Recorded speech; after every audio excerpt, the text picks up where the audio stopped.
O'clock. Let's go ahead and call this regular stated meeting, May 10th, Spring Hill USD 230 to order. Katie, please collect the roll. Mr. Boyle, Yes. Mrs. Sealing, Yes. Mr. Hoffman, Yes. Mr. Winbolt, Present. Mr. Updike, Present. Mrs. Mitchell, Present on Zoom. and Mr. Anderson. Very good. Thank you.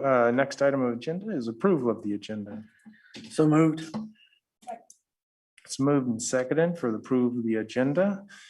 Any discussion or questions about the agenda? Katie, please collect the vote. Mrs. Sealing, Yes. Mr. Hoffman, Yes. Mr. Winbolt, Yes. Mr. Updike, Yes. Mrs. Mitchell, Yes. Mr. Anderson, Yes. Mr. Boyle, Yes. approved. Very good. Please rise and join me in the Pledge of Allegiance. I pledge allegiance to the flag of the United States of America and to the republic for which it stands, one nation, under God, indivisible, with liberty and justice for all.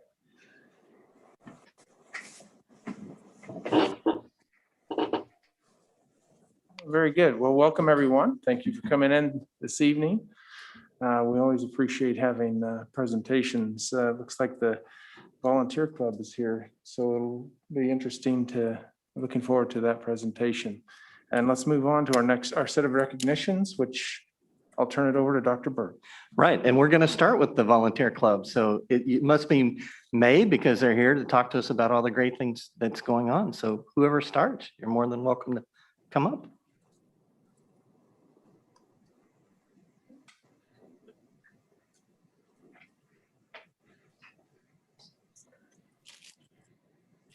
Hi, everyone. I'm Mallory Folkerts, and I'm a junior here at Spring Hill. On behalf of my volunteer class, we are super excited to show you what we created after this super strange year. Before we get into our presentation, there are lots of activities going on tonight, so unfortunately, our whole class couldn't be here, but the ones that are here want to introduce themselves. Thank you. Hi, I'm Annabelle Davis, and I'm a junior. I'm Marlee Saxon, and I'm a junior. I'm Meredith Todd, and I'm a senior. I'm Coral Callan, and I'm a junior. I'm Gara Bauer, and I'm a junior. I'm Ava Markham, and I'm a junior. I'm Aubrianna Shetler, and I'm a junior. I'm Christian Nelson, and I'm a senior. I'm Riley Tryon, I'm a senior. I'm Jackson Rainforth, and I'm a senior.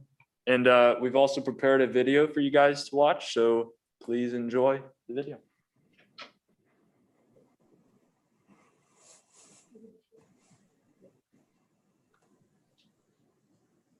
This year, because of COVID, our volunteering has been a bit different.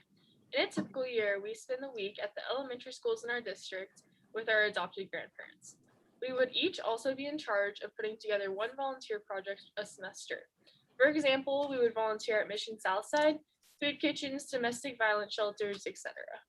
Unfortunately, this year, we were not able to volunteer in the ways that we have traditionally in the past, but we still want to find ways to give back to the community. We've had to adjust and be a lot more creative in order to come up with new ways to volunteer while being safe and following the COVID protocols. We wanted to reach out to the facilities that we have previously volunteered at and find ways that we could still help them. Throughout this video, you will see examples of how we have had to overcome the circumstances and find ways to make an impact on our community this year. Hi, I'm Annabelle, and one of my favorite projects we got to do this year was the toiletry drive, which was here at the high school. And all donations we collected went to Rosebrooks Domestic Violence Shelter in Kansas City. Each student in the class was able to be involved by making posters, making flyers to hang around the school, writing something to go in the announcements, bringing boxes in to put supplies in, and also counting all of the things we collected. I really liked this one because it was a great way to get the whole student body involved, as well as getting the volunteer class to do more hands-on this year. Hello, my name is Marlee Saxon. The sock drive was a very fun and unique drive that we organized this year, and it is a great example of how we still managed to make a difference, even during this crazy school year that we've had. Our sock drive was held right before winter break while we were still in remote schooling. What made this drive so unique was that the teachers were the ones bringing in the socks to donate. Each volunteer student was assigned a department, and we sent out flyers and hype videos to get the teachers excited about donating. By the end of the week, we collected over 700 socks, and they were all donated to a local men's homeless shelter.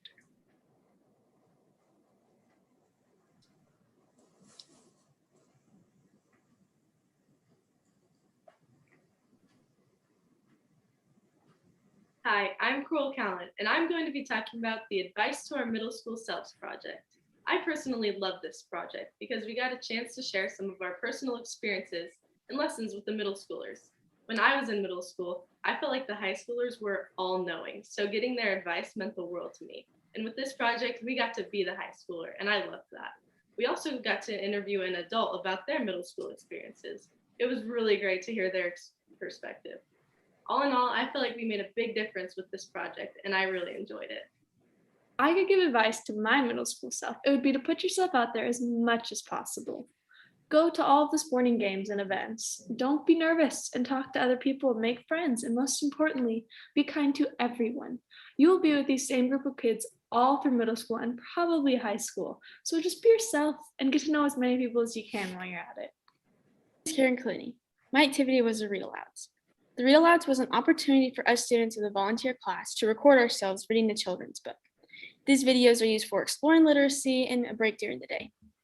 This activity meant a lot to me because even in the middle of a pandemic, I know I'm making a difference in young children's life. I think this means a lot to the community because they know we're giving them our time and dedication to the elementary school students. This is Kelly Castro, and one of my favorite projects that we did this year was making academic and spring break videos for the elementary school students. We did academic videos and helped them do multiplication tables and addition tables and just helped them and made learning more fun. And then we did brain break videos and did dancing videos with them. And I know they really enjoyed this, and I know I enjoyed this, and a lot of my students in my class enjoyed this as well. Would you rather have the ability to see through walls or have the ability to walk through walls?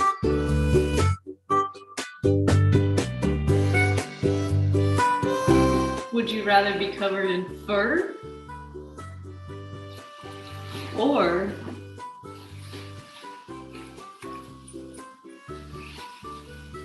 in scales? My name is Ava Markham, and something awesome that we did this year was making thankful thoughts videos where we would take a few seconds of our day and say something that we are thankful for. The point of this was to show some gratitude and spread some positivity in our community during this crazy year. These videos impacted our school and town by sending encouragement during the fall season. I am thankful for my basketball teammates because they're amazing. Hi, my name is Tessa Dawson, and I'm going to be talking to you about how my volunteer class did Chalk the Walk. During Chalk the Walk, we would go to all the different elementary schools in the Spring Hill district and chalk the sidewalks with pretty pictures, memes, obstacle courses, and sayings. I feel like by doing this, it made the kids happy after and before school.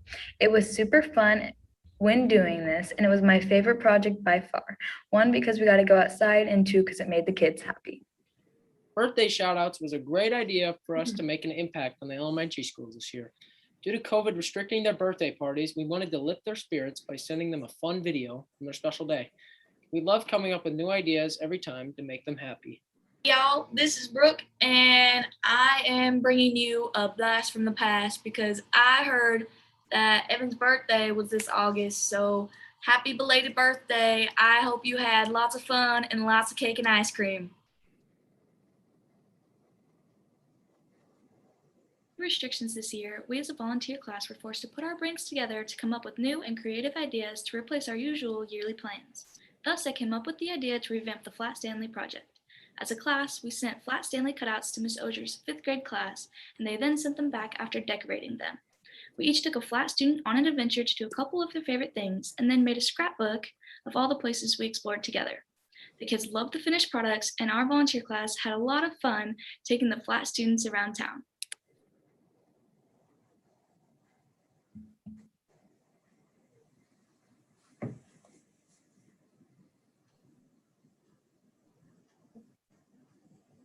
Adopted grandparents are elders or family members of people in the community. Each member of the volunteer club is assigned an adopted grandparent.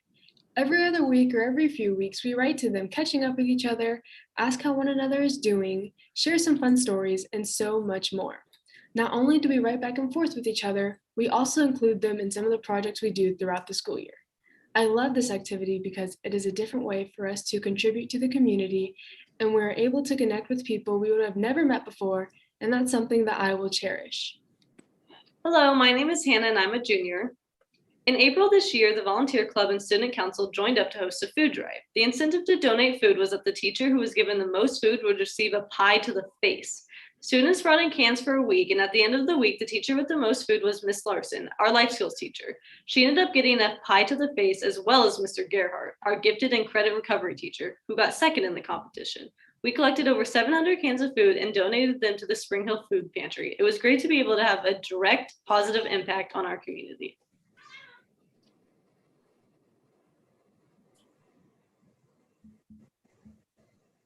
Hello, my name is Abriana Shetler, and I am telling you about the plastic bag mats we're making for the homeless shelter. We spent several weeks cutting tons of plastic bags and tying them together to make one large strand of plastic bags. Crocheting the bags is still a work in progress as it has taken several months. When we finish them, we will donate them to people in need for a mat to sleep on.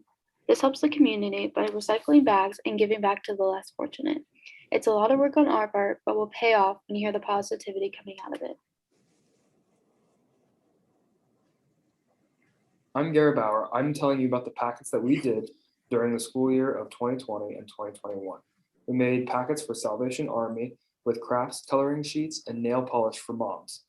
For Blackhawk Assisted Living, we sent them cards, flowers, and homemade bookmarks. For Good Samaritan, we sent them cards, flowers, and watercolor butterflies. This made me and the volunteer class very happy because we could still help out these places even in a pandemic when we couldn't attend the facilities. Hi, I'm Mallory Folkerts, and I'm a junior here at Spring Hill High School. After the crazy year that we just had, the volunteer class felt that the students and the staff needed something to brighten their spirits. We decided to spread positivity, happiness, and hopefulness throughout the school. We did this with our good news bulletin board and our Spout of Inspiration posters. The bulletin board was filled with good news that was happening today, even when the world seemed like it was filled with just bad news.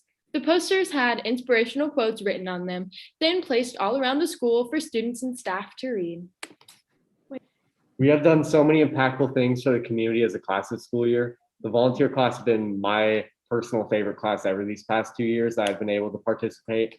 And the volunteer class has actually been going on so long that my dad, who graduated in 1999, participated in the class.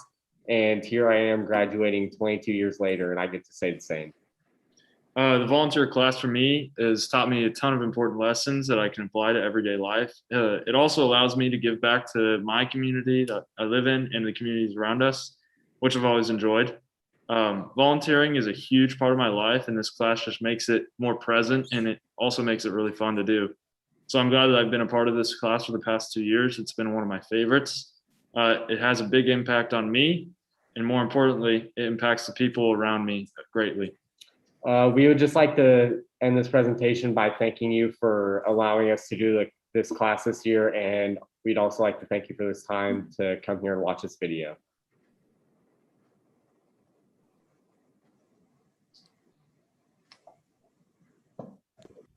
Thank you all again for listening and for showing your support to our volunteer class. It has been a crazy year, but we've really made the best of it, and I know we're all very excited to get back to it again next year.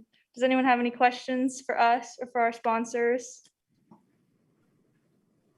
I don't have any questions, but I think you guys did more this year than we've ever seen before. So that, that's a testament to you and, your creativeness throughout this time. Teachers got creative and so did the students. So I'm glad to see all the projects come through and look like everybody had a good time. Really proud of you guys for figuring out a way to do all these things in a year that wasn't easy. It's really awesome. I'm so proud of all of you.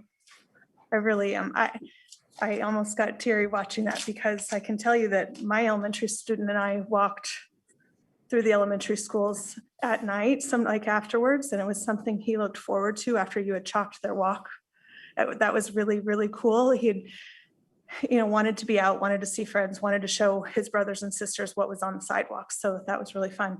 Also, the example that you're setting of positivity across our elementary and the middle school part. How hard is it to be in middle school, but you were just there, and to be able to really relate to them is amazing. And you made a big difference for them, I'm sure. But as I was watching this, I wanted to just share with you really quick. You might know that I oversee one of our clinics in the Spring Hill area amongst other clinics, but we had a patient this year, and now I think I know what she was talking about. She needed to hurry up and get back to her assisted living facility. She was afraid she was going to miss meal time or some sort of delivery or something that was happening. So we rushed her appointment up a half an hour, because she did not want to miss whatever was coming and waiting for her. So I think I know where that came from now. So you guys are really amazing. You're the difference makers and changers and going to do great big things. So thank you.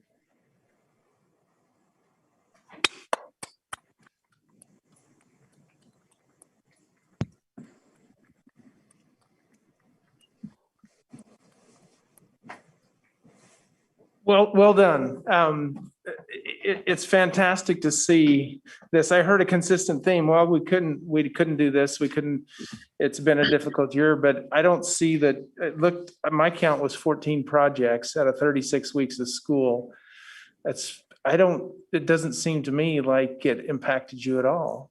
It seems to me, if anything, you upped your game and you actually made it better and probably impacted more lives. And you think about some of the projects that you did, the sock drive, the toiletry drive, the things that hit those broad numbers of people. And so it's an exponential impact that you're having. So I don't know how many are in the class. Is 18.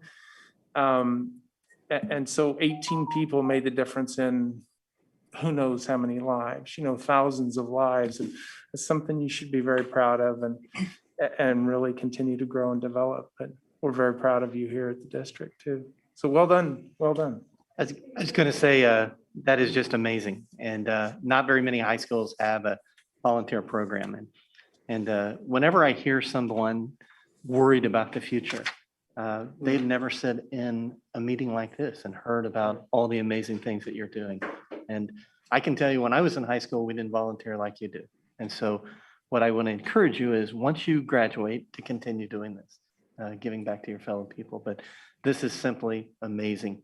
I heard one of you say that your father had done this in 1999. Mrs. Rodden, when did we start this? 97, 98, 93?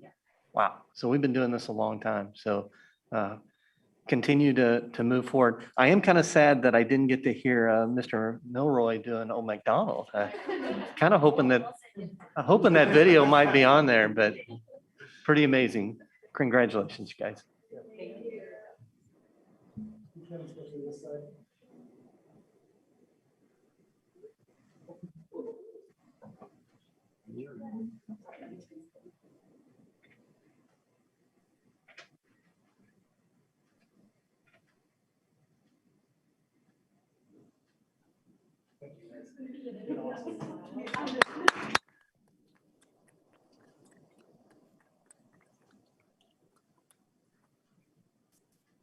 As always, you're welcome to stay, but I imagine that some of you probably, I know some seniors have finals coming up and some things like that. And Miss Cooper, I apologize, but you get to follow that. So. Well, I was just going to say, nobody wants to follow the volunteer club, but I will do my best. I do have someone really worth recognizing this evening. I would like to recognize our instructional coach, Susan Teese. I don't think I've mentioned her yet this year. And just like everyone, she's been doing a lot of adapting and working very hard. In particular, one of her main focuses is to support our teachers in all of their teaching and learning, but in particular to focus and mentor our brand new teachers, which she's done an amazing job with. She has spent a lot of time these last few weeks facilitating our end of the year testing. She spent a lot of time this winter helping with our math adoption process, which all of our coaches did. And I will tell you, when we sit in meetings, I can't tell you how often we turn to the coaches, even though they're not actually there in the meeting, but we say, you know what, let's check in with the coaches, let's get input from the coaches. So I just wanted to recognize her this evening. One thing I know for sure as her administrator is whenever she is given a task or responsibility, it is going to be done with excellence. So wanted to recognize her this evening. Timber Sage Elementary School, Darcy Sly. Yes, hi. This evening, I would like to mention and recognize my building leadership team at Timber Sage. They have done an amazing job this year helping me out. They've spent a lot of extra hours working with me. One of our first tasks that we undertook this year was creating a Google site for just our school and our staff. And we discussed what we wanted on that site so that it'd be a one-stop shop and we'd be able to find everything that we needed in that spot. And then they each took an area and they went and ran with it, and they really did a great job and made my job a whole lot easier. So that was a nice creation that we've come up with for next year. They also helped me dig in through the data and all of the information and helped us develop our strategic plan for going forward. And so they've put in a lot of extra hours. And so I'd like to recognize them.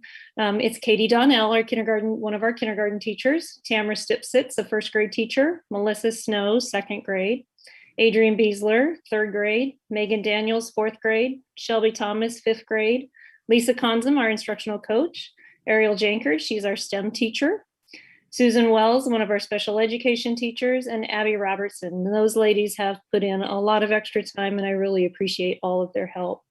One more thing that I'd like to mention that I visited with Dr. Burke today about is we are having a meet the principal and staff night for Timber Sage and for Dayton Creek coming up here in May, and would like to invite everybody to come and join us as well. Of course, Dayton Creek is not quite ready to have people there at the building. So we are having this open house, well, not open house, but meet the principal and staff night at Timber Sage. May 19th, we're doing it for Dayton Creek, and May 20th for Timber Sage. And that will be from 5:30 to 7, and it will be outside on the playground area. So if anybody wants to come and stop by, we'd love to have you. Thank you. And I'm assuming Mrs. Bauer will be there on the 20th, correct? Yes, she will be. Perfect, thank you. Prairie Creek Elementary School, Jody Cole. Good evening. I would like to recognize the staff at Prairie Creek Elementary. It has been a challenging year, and they have continued to focus on academic achievement. With the reopening plan and mitigation procedures, teachers have continued to set high expectations for themselves and their students. We knew the majority of our students would need to grow academically by at least 1.5 years to be ready for the following school year. State assessments are completed, and we are anxiously awaiting the results, which should be arriving the week of May 22nd. MAP testing started today, and by Friday, we should know those test results. I know whatever the outcome, our students' academic growth, our teachers have gone above and beyond to provide the best education they can under extreme circumstances. I am proud and honored to work with these phenomenal teachers each day. Thanks.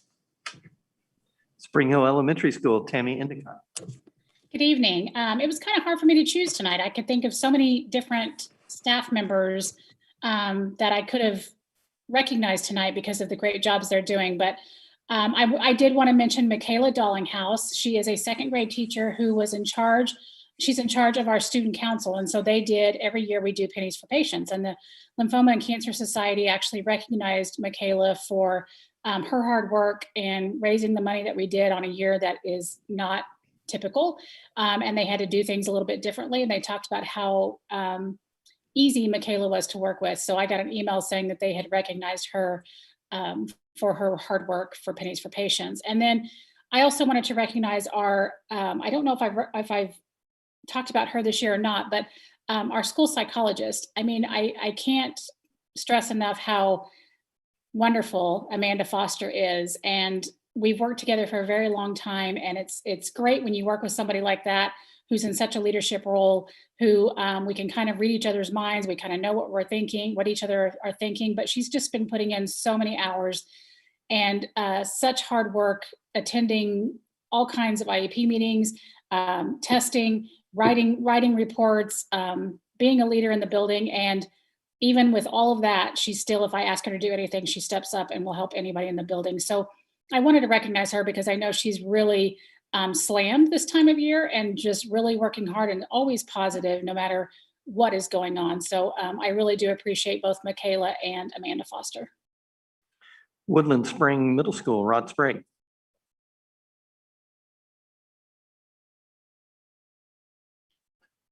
Good evening. There's a couple of groups I want to recognize tonight. The first one, and you're probably hearing this recurring theme, but our leadership teams.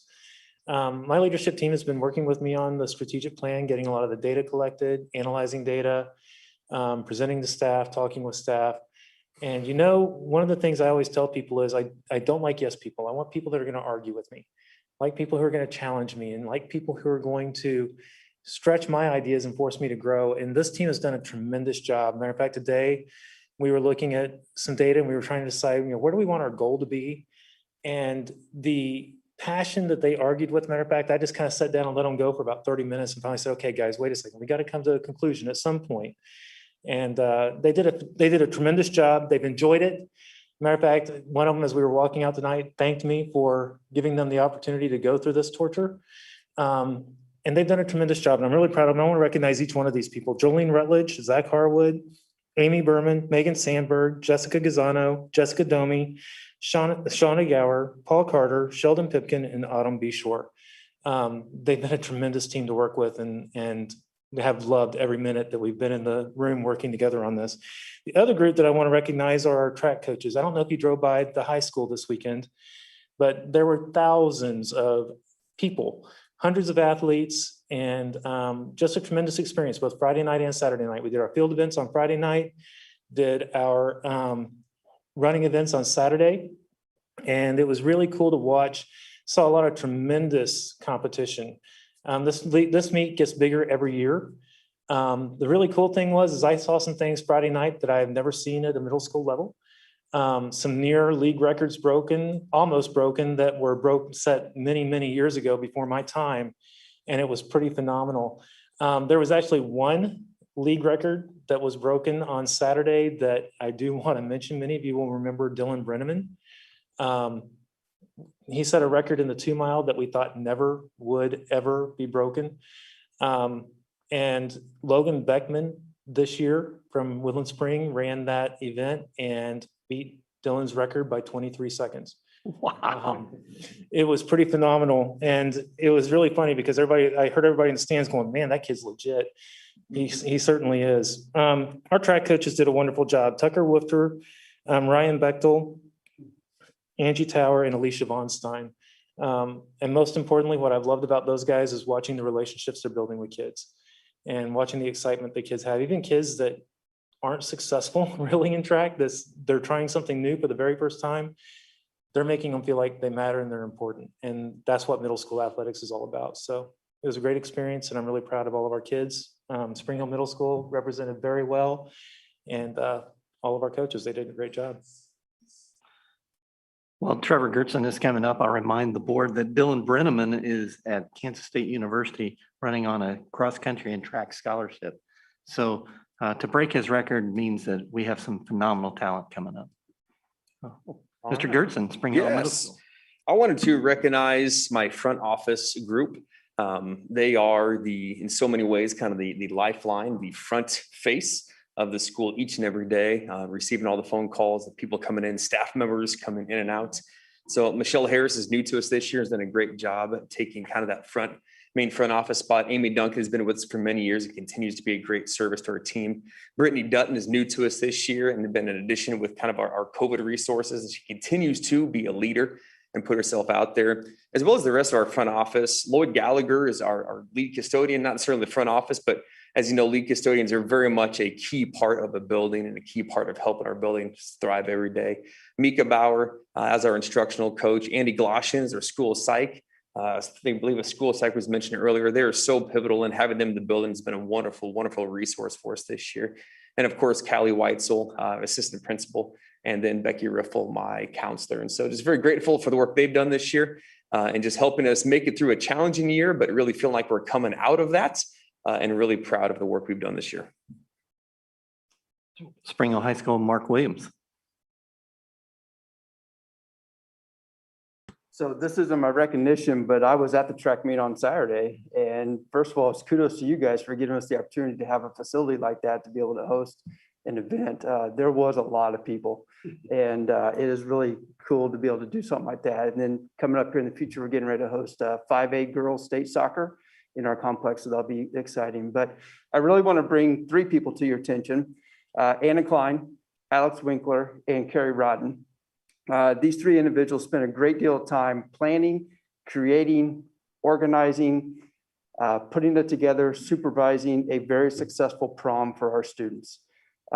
We knew prom couldn't be like how it's been in the past. And so they thought of a very safe way that we could host prom for our students outside.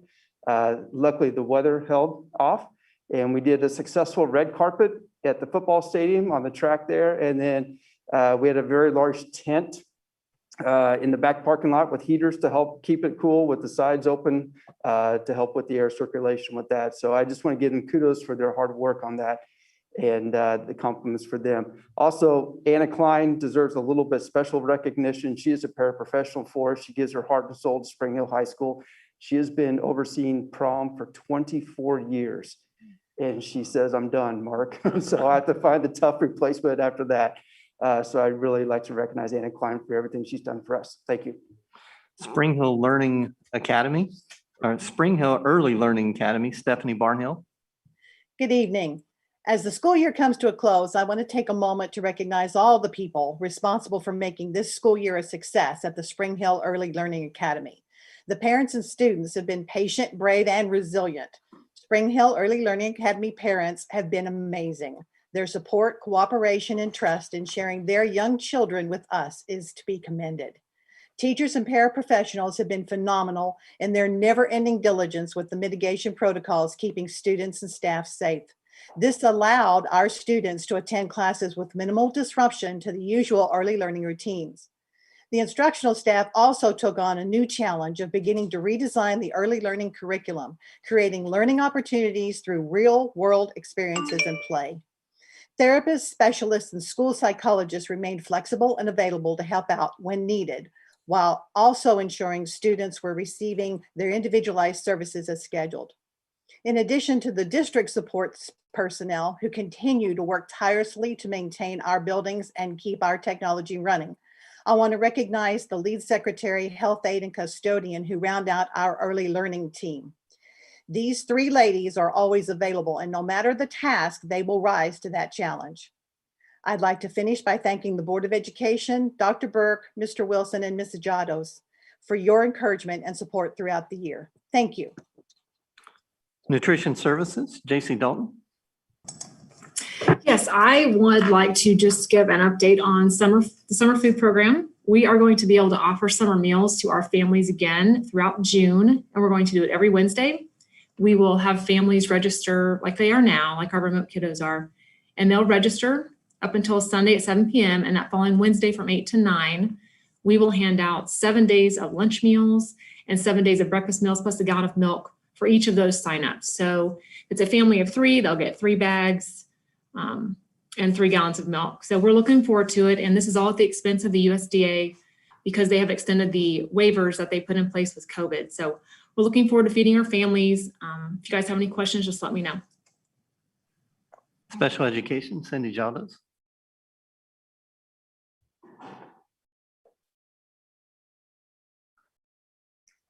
Good evening. I wanted to take just a few minutes. This was something that had kind of come across earlier this spring. We had, it was through PCG, which is the Public Consulting Group. We'd had a review of our Medicaid funding and how we do that. And it probably hasn't happened, I think, Doug, probably what, 18 years at least, if not longer, that's ever happened. We came through that with flying colors, and it was really wonderful. So I wanted to, recognize Doug, his hard work, the processes that he has.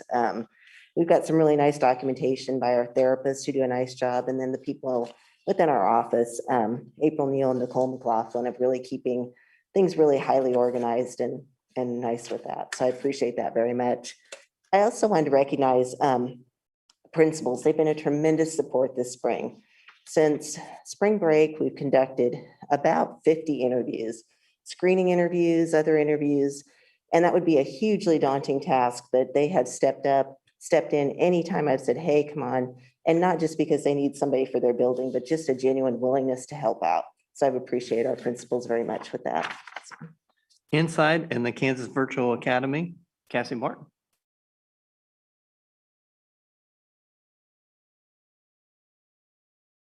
I just have a couple of quick recognitions. I wanted to recognize my talent show committee.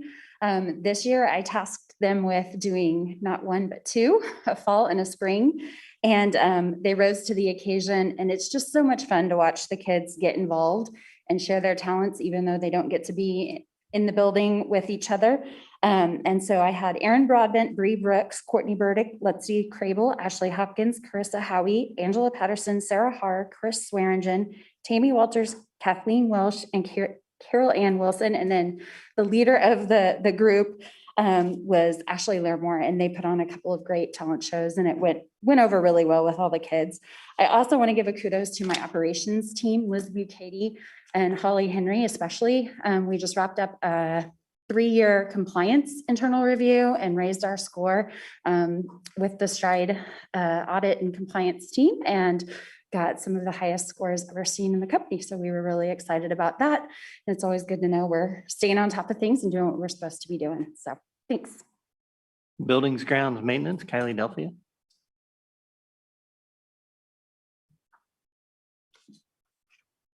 I just need to take a moment to recognize Todd Brown. He's the custodial supervisor. He has done a phenomenal job this year. We've had some staffing shortages, and he's been able to fill a lot of those positions in and cover for them and get other people to work. So just done an excellent job this year, and just want to recognize him. Technology, Phil Elliott.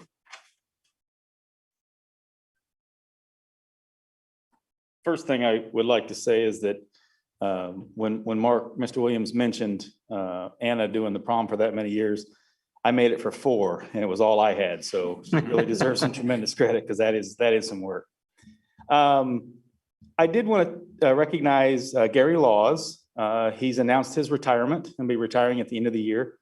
Gary's been with us a little over 15 years. He has been our database manager for that time, and was an integral part of transitioning from the SASE system that we had before Skyward to Skyward Student, as well as from Data Team, our finance package, to the current Skyward Finance. He also had some leadership roles in the state, being part of the Kansas State Steering Committee, and represented us both at the state level and nationally, and really helped give us some insight and keep us in a good place with our student administration system and finance package. So he will be missed, and just wanted to recognize him for 15 years of dedication to the district. So thank you. Anybody else? I did not realize they were going to bring up track in that, but I had written down just for recognitions tonight. I've never been a track mom before this year. I had to make it to child number 3 before I got that title. And I still don't know anything about a heat, or I'm learning, but I was so impressed with our coaches and our principals and everybody that put all of that together. And if you could take it back and tell them thank you.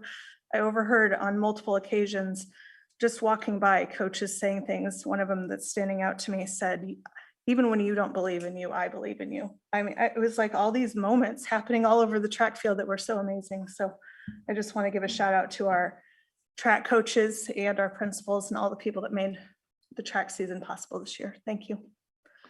I think that's the first time we did a 2-day event. And I think if it's up to Mr. Sprague, that's what we'll continue to do.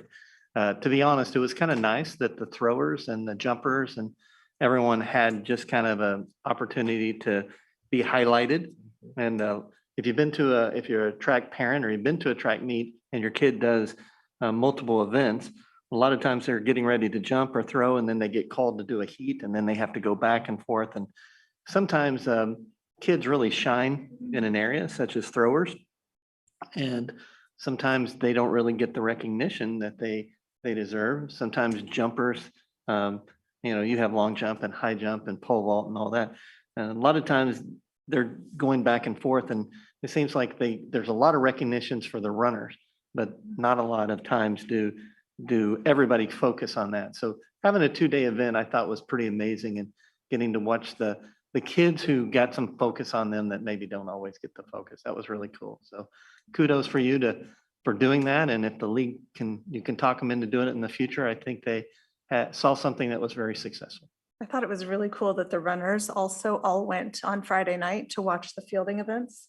And they don't get to watch all that stuff always because they're getting ready and they were so excited to watch their friends do events. It was really great. Good job. Anyone else? All right, Mr. Updike, back to you. Okay, moving on to public participation. Katie? No cards were received. All right, thank you. Moving on to the consent agenda, which includes approval of the consent agenda, approval of the minutes from the last stated meeting, personnel, the milk bids, sick leave buyback, and our natural gas agreement.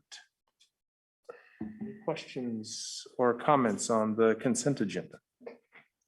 I see the natural gas agreement came on today.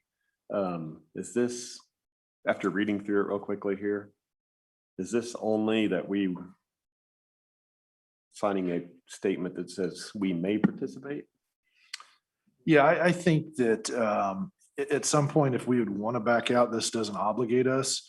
But timing was kind of the essence because they want to know how many's in the group because they're going to negotiate. It's going to be hard to negotiate the deal we had this year. So they're hoping to get a commitment. And unfortunately, we couldn't wait to the June 14th meeting to do that. And so I know last year we did it on the consent agenda. We shared both the agreement with Greenbush and also with Constellation. We don't know at this point whether we'll be with Constellation again because Greenbush is going to bid it out and try to get the best deal. Okay, good. Just some of the language in there. I did not want to do anything that was permanent because they really don't know what they're going to get by reading it. We were very fortunate this year that we were in that green bush because some of you that are associated with some cities and some other organizations, when February came, some of them went from a normal bill of about $10,000 to anywhere from $100,000 to $400,000. And because we were part of this consortium, we were pretty protected. And so our bill was a little higher, but we used more than we normally do. But boy, we didn't get those giant hits that some other organizations did. So we highly recommend that we stay in this consortium. The only question I had about the sick leave buyback and just to ask the question, you can get back to me later, it's related to this, but I wondered if we had ever considered or further considered the ability to donate sick leave to other employees.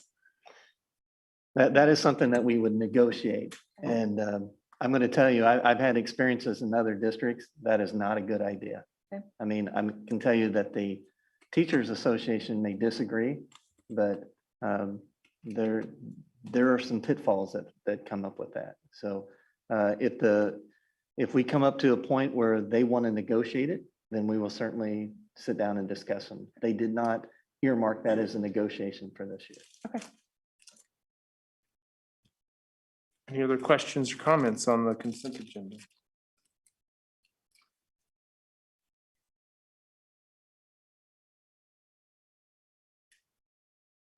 Mr. President, I move that the board approve the consent agenda as presented.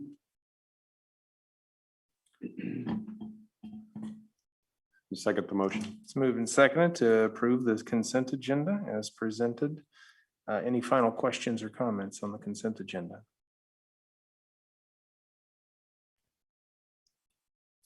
Katie, please collect the vote. We'll start the vote with Mr. Hoffman, Yes. Mr. Winbolt, Yes. Mr. Updike, Yes. Mrs. Mitchell, Yes.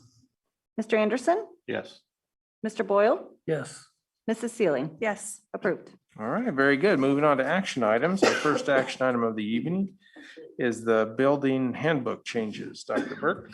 Yeah, we presented this at the last meeting. I know that a couple of the principals, you made recommendations to go make some changes and make sure that we were in alignment. I know that the high school was one of those, and I remember seeing that. With that, we will stand for any questions, and we do recommend the board approve the handbook changes.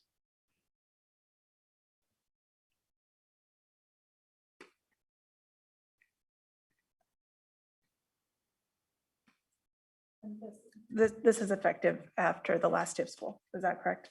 Yeah, right. This will go into effect for next school year, Right. the 21-22 school year. So really our 114 number should decrease as people graduate because we won't be adding more out of district. We could be because they have siblings. Okay. So there's some people that have, and we've already had a couple of people who are moving out of the district that have already turned in, they've already got their paperwork for their new homes and have turned it in before May 28th. So the number could drop, but it could stay steady for a while. Have we voted on the handbooks yet? Oh, no, we skipped. We need to vote. We need to vote on that first. Sorry, I answered the question.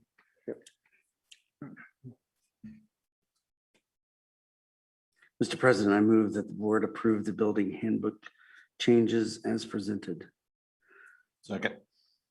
It's moved and seconded to approve the building handbook changes as presented. Any final question or comment on that?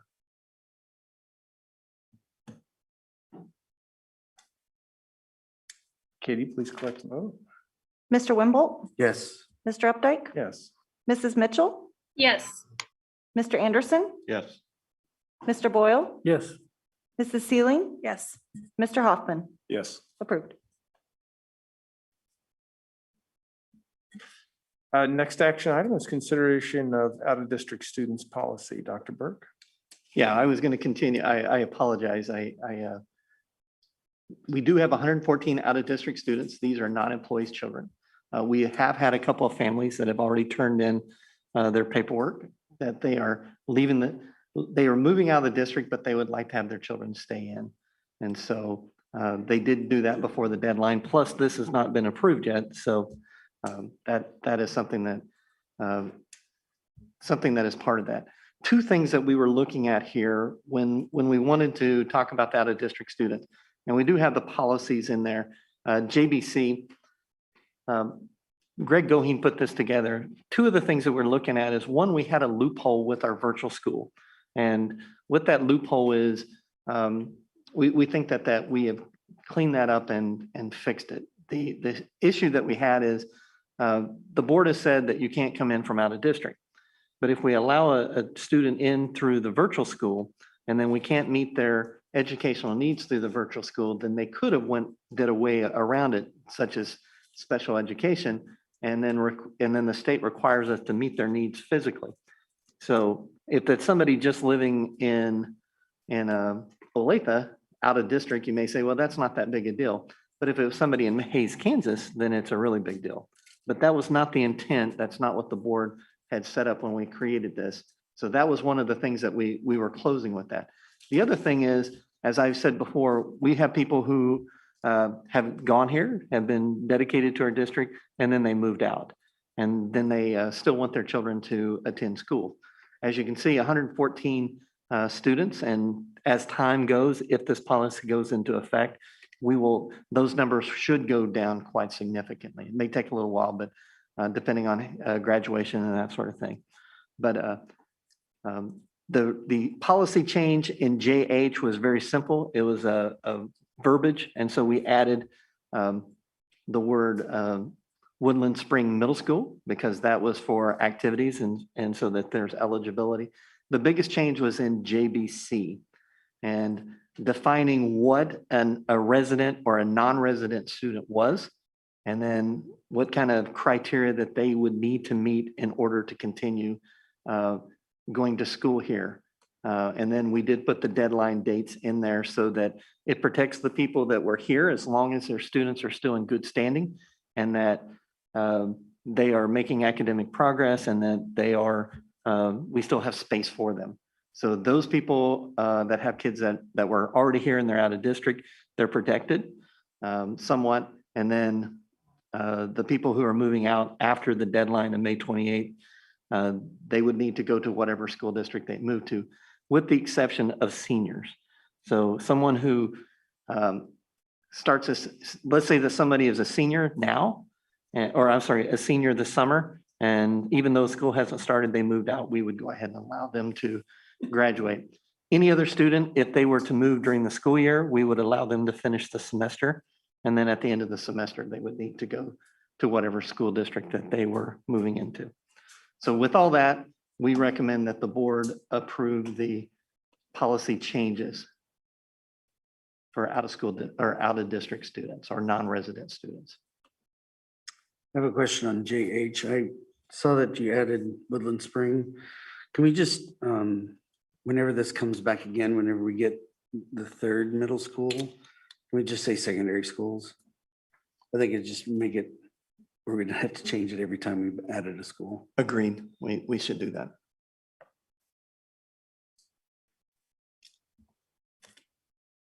Is it a correct assumption that of these 114 kids, almost all of them have moved out? Because we haven't allowed, as far as to my knowledge, we have not allowed anyone since block grants.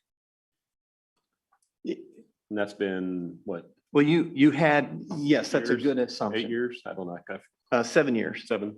Because we put it in, the board voted on it the year before I became superintendent. So it was 7 years ago. I would say the vast majority of them. There were people that were grandfathered in by the previous superintendent. And a lot of those people, we honored that grandfathering in, but I don't use that word grandfathering moving forward. So those people, as long as they're meeting the criteria, we've allowed them.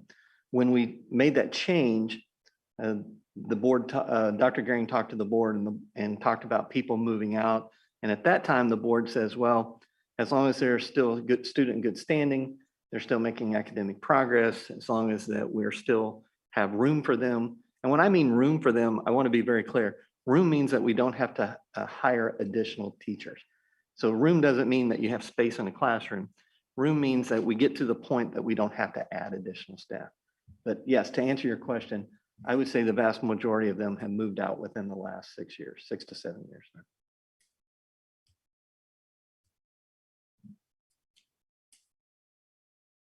Any other discussion or questions on out of district policy?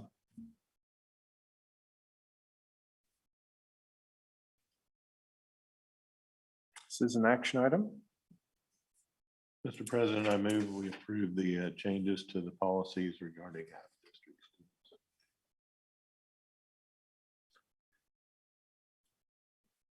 Second. It's moved and seconded to approve the policy changes for out of district students. Any final questions or comments?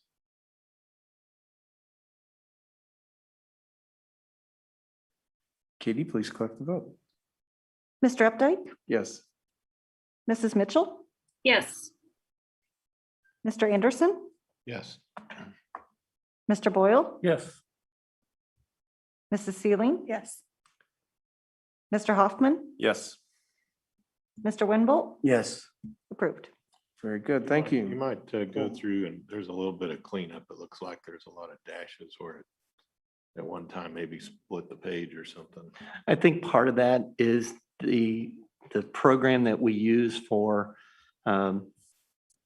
board docs. And once Candy gets the whole thing, she'll clean it up and then when it shows up. But yeah, thank you for pointing it out, but yeah, it doesn't print very well. It shows up on our board books well, but it doesn't print very well at all. All right, moving on to our third action item of the evening is the budget hearing, Dr. Burke. I'm going to turn this over to Doug Swin and let him visit with you about the need to republish and why. Yeah, it's never fun when I learn we have to republish the budget because it's a lot of extra work. And of course, it takes 2 board meetings to do so. But this one, my crystal ball could have never predicted that our virtual school would double. I predicted it was going to increase significantly with COVID, but it went way through the roof. And as a result, the only way we can legally spend that $4+ million difference is to republish the budget and show the increase in our general fund where it flows through and also to the virtual ed fund. So relatively painless. Once you approve the notice of hearing tonight, it'll go in the paper once. We will have the hearing at 6:45 at our June 14th meeting. which would be open up to public comment. I don't know why anybody would speak against it because it's not going to raise anybody's taxes. This is state aid that flows to us, and we pass that on to our virtual school. So with that, I can entertain any questions you might have. One thing I'm going to throw in is every year when Doug talks to me about the budget, he always builds some cushion, and usually we never use it. So this year he built in cushion, but with the virtual school jumping the way it did, it was something that was really unforeseen. So we try to account for that so we never have to republish, but virtually it was a good thing for Insight. We don't really gain that much for it. It does help us with our assessed value per pupil, makes us look a little bit better than we probably are, but this is more of a flow through, so we don't really gain that much.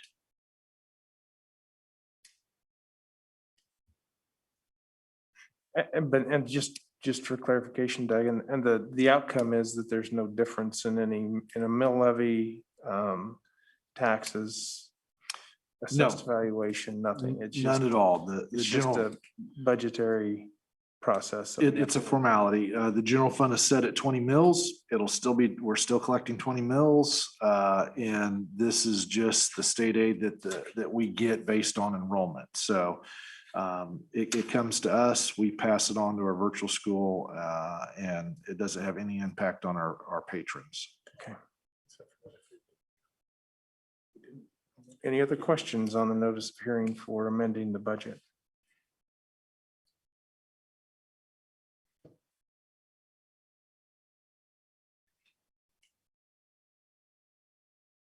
This is an action item. Mr. President, I move that the board approve the publication of the notice of budget hearing for the republication of the budget. Second. It's moved in second to approve the notice of hearing on amending the 2021 budget. Final questions or comment?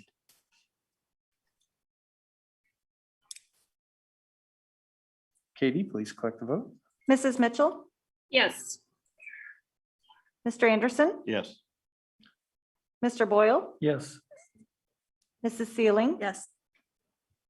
Mr. Hoffman, Yes. Mr. Winbolt, Yes. and Mr. Updike. Yes. Approved. Very good. Thank you. Moving on to discussion items, bond construction update, Dr. Burke. Yeah, I'll turn this over to Tim Meek and he can share what's going on.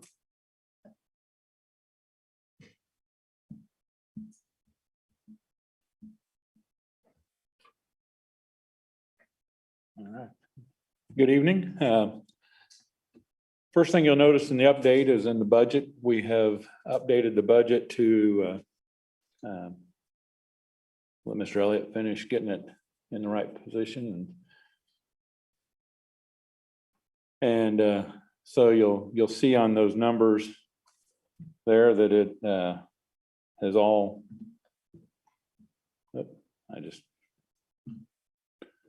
We've taken out the savings and transferred site acquisition, and for Dayton Creek, we've taken the 500 school safety. We moved the money from contingency. The only thing you won't see there is the $500,000 that we moved out of FF&E for the Spring Hill Middle School number 3. Because it's included in the Spring Hill Middle School number 3. So of all the things we explained to you that we were going to be moving around when we accepted the bids last month, that's all been done and taken care of this. So you see right now, we still have a balance of $506,000 in our contingency. So at this point as well. Educational Support Center, one of the things we really wanted to bring to you tonight and show you is if you'd walk through there for a while, you notice we haven't used it a lot as far as getting in large quantities of stuff. Well, you can see now that we bought most of a year's worth of copy paper and most of a year's worth of paper towels. By buying that semi truckload or whatever, you can see we were able to save $5 a case on copy paper. And paper towel savings, while it's not as much, our paper towel costs are very good at this point anyway. So there's not a lot of savings to be had there. So I was actually kind of surprised when Kylie was able to get it down $1.49 a case, because for years I've shopped with these guys and they haven't raised their price very much. And as paper prices have gone up, they've kept it pretty steady. So that's good. We're excited to be able to continue that in some other areas. I know Kylie is shopping for some of the other larger use things. I know JC's always looking for that deal from her food service project or food service people who might say, hey, we've got a great sale right now on mandarin oranges, and they use a huge amount of them. So would you like to get in, 6, 8 pallets, 10 pallets of mandarin oranges that can sit on the shelf for the year and be pulled as they need them. And we can do some of that to take advantage of those savings as well. So. Tim, I had a quick question on this. How's insurance handle when we got all that inventory and such? Well, the good thing is, and Doug can correct me if I'm not mistaken, we are aggregated between all buildings mostly. So we have a pretty much a blanket coverage of throughout most of the buildings. So, and I know they've looked at it. I know Jay, and when he did some walkthroughs, he wanted to know what we were planning on putting in there, so to make sure that we were covered. So great. Yeah. Thanks.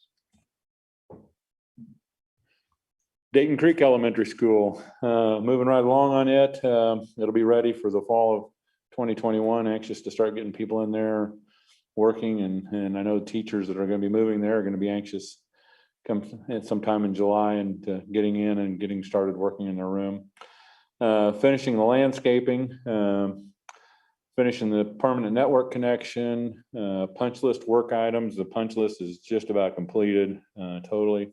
We've got a few items of owner training to finish up for our next milestones. Challenge successes. Furniture delivery and installation is in progress. It's been going real good. Classroom equipment and curriculum orders, they're being processed and things are starting to get in. We have been finding a few things that are still on that boat from China or somewhere that are having a hard time getting here. Nothing that is a critical thing at this point. We have a little bit of furniture that is delayed until like June 15th. We'd hope to have all the furniture done before Memorial Day, but there's a few items that's been delayed just a little bit longer than that. So not too bad. Some challenges have been hotel and restaurant management. That's the food service installer. They've just had trouble getting in a few little minor things. Again, it's more of a requisition deal and getting it here. Some stuff they've had a hard time. They've had to go to some other sources to get it in. But in Zimmerman Construction, there are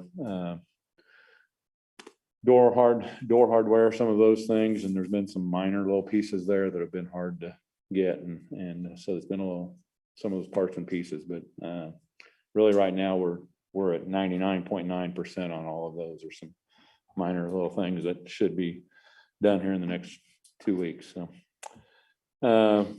327 days on the accident report of accident free. You can see there the library shelving and all that's in. Classroom furniture starting to come in as well. Spring Hill Middle School. I appreciate Mr. Delphia taking some pictures there, because the day we were putting this together, we had just finished the pad for the building. And so he went out and flew the drone last Tuesday afternoon or Wednesday morning. I can't remember. Wednesday, I guess it was, and got the pictures for that. So you can see that building pad is there and ready to go. So finalizing the next milestones are finalizing a public improvement agreement and the building permit. We actually got word today that our building permit is ready to be picked up. So we've been working on a site permit, and so just in time, because within 2 weeks we'll be starting the footings and foundations and all of that. So it's good timing. Beginning the structural foundation, as I said, the under slab, sanitary sewer installation, all that's getting ready to start too. We're having kickoff meetings Wednesday to get those contractors there and ready to go. Tim, all the bids, are all the bids the bidders taking risk on the material cost? They are. Okay. Yeah. Yeah. The only one that was really tough was the steel bid. And that's why we had to get that last, or 2 weeks ago on Monday, because he was actually said he wasn't gonna hold his price, but 10 days after the bid, and we talked him into holding it until Tuesday morning after we agreed to do it. So he took that risk and it worked out. There was no additional cost for him. And he let his supplier know Monday morning or Tuesday morning that they were going, and they held their price as well. So, They're going up fast, man. it's going up very fast. It's kind of scary. One contractor, after the fact said it's the asphalt guy, said he did not take into account that, but it was his own risk. He should have included escalation in his cost for asphalt. Again, it's kind of a risk those guys take, but sometimes we pay a little bit more for letting them take the risk, but it gives us a hard number versus us taking the risk and knowing that, 2 years from now, or a year and a half from now, when we're putting asphalt down, it's hard to know what that number is going to be. And some of those guys have good enough relationships that they can go to the asphalt plants, the right ones, and say, hey, what can we lock it in on a future type deal? So building pad, like I said, it's complete. So that's been a big success. The stormwater structures, for all the roads, runoff and all that stormwater stuff, been a little slow in getting them, but they've been showing up and has not caused any delays at all. So 45 days accident free on this site. You can see the picture from 4.5 to 5.5 and definitely show a big difference on the aerial there for the site and what's going on. So to the right there, you'll see the kind of the yellowish area, and that's the start of the fill area and stuff for the football field and some of the area outside of the football field that's being filled there. Then the parking lot, the main entrance and stuff will be to the top on the 5.5. It's to the top or to the west. The top of that, as you're looking at it, is the west. So you can kind of see that area right there. That's where the main parking lot, the main entrance will be right there to that building. So just to give you a little bit of orientation, and like I said, to the right, the yellow area, that's the other, where the J.E. Dunn job trailer and stuff, right through here is where the entrance on 192nd Street will come up from Woodland Springs, and that'll be the teacher's parking lot and the bus loop there. So it'll come out of the the Wolf Creek bus loop and go into that one. So. Hey, Tim, on the north side there, is that an old water well along the road? And do we? On the north side, that's do an we have old to- well. It'll do we have to be, do anything with they're that? going to be filling it. Okay. Yeah. There's been 3 cisterns that we've filled already on that site too. The up houses were very good at managing their water.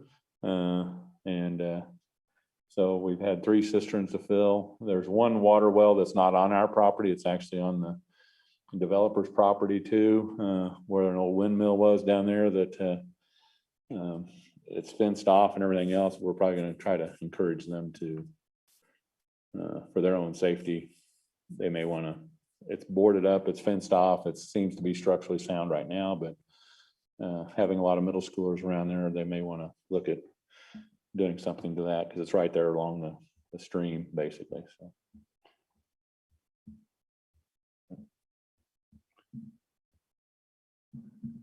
Other construction projects, Spring Hill District Admin Center.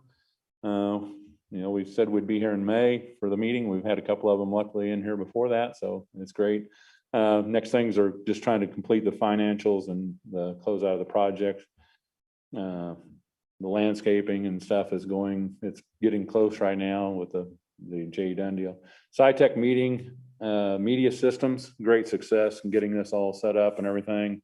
I will mention them and Bart's Electric. They've both been working hard. There's one switch that was one of those hard to get items and we got it in. And so we're basically got a little bit of programming to do, but everything's able to be ran the way we want it right now. So One other recognition I will say, and that is some of the companies we do business with, and one of them is Combs Construction.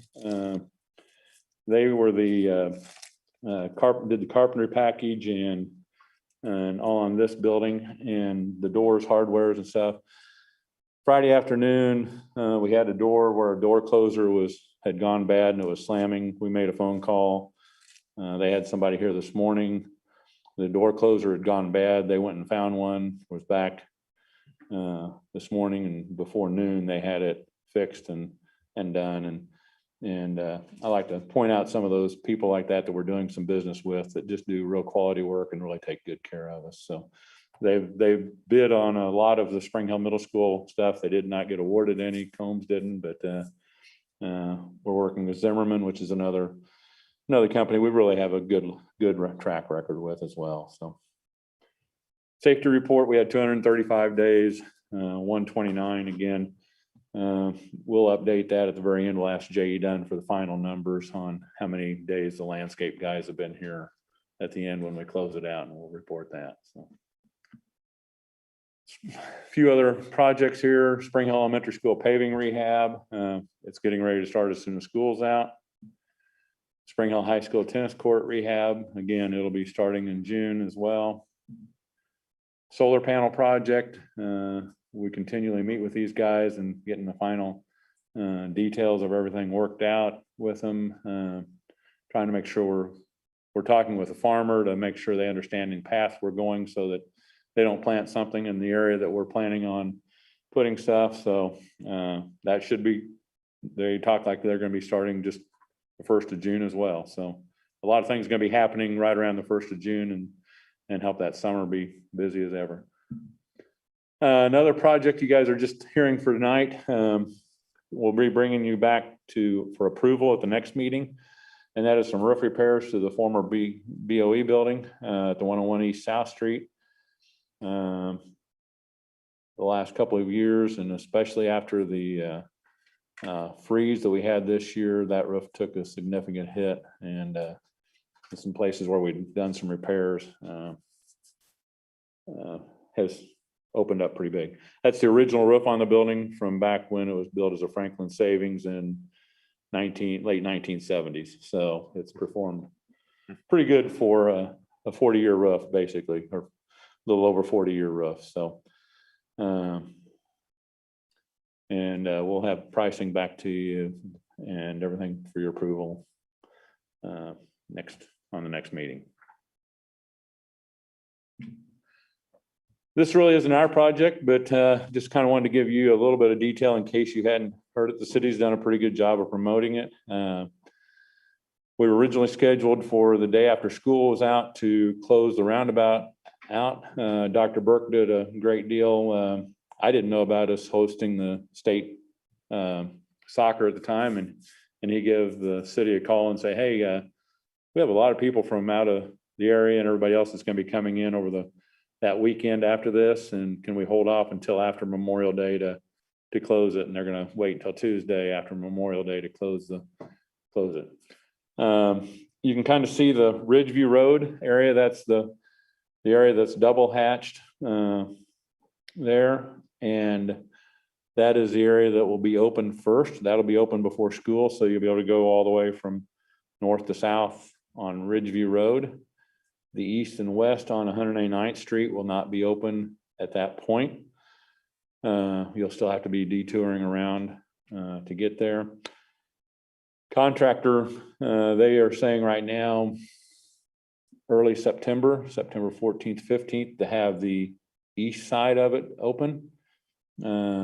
Contractor's hoping if he has good weather that they can beat that. If it's a rainy, wet time once they close it, that'll obviously slow them down. And he would love to have at least the eastbound area open by the time school starts, but can't promise us that. He did promise that he'll have Ridgeview open by the time school starts.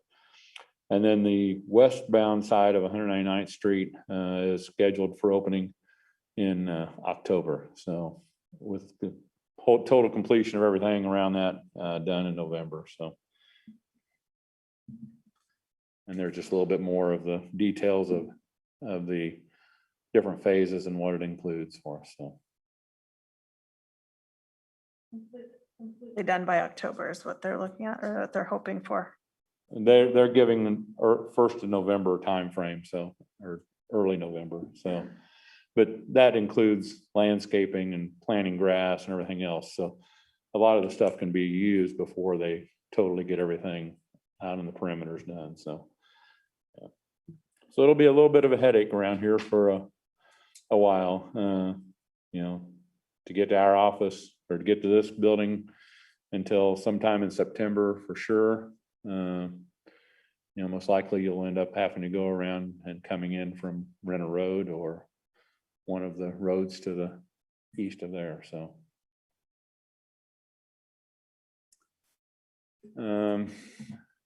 Any questions? Not a question, Tim, but I did want to say that the city had basically we're telling some people that they were going to start the construction on the 27th. I reached out to Jim Hendershot and asked if it was possible for them to delay a few days since we are hosting state soccer on the 28th and the 29th. And so the city moved the start from the 27th to the Tuesday after Memorial Day. So I do want to tell the city that we appreciate.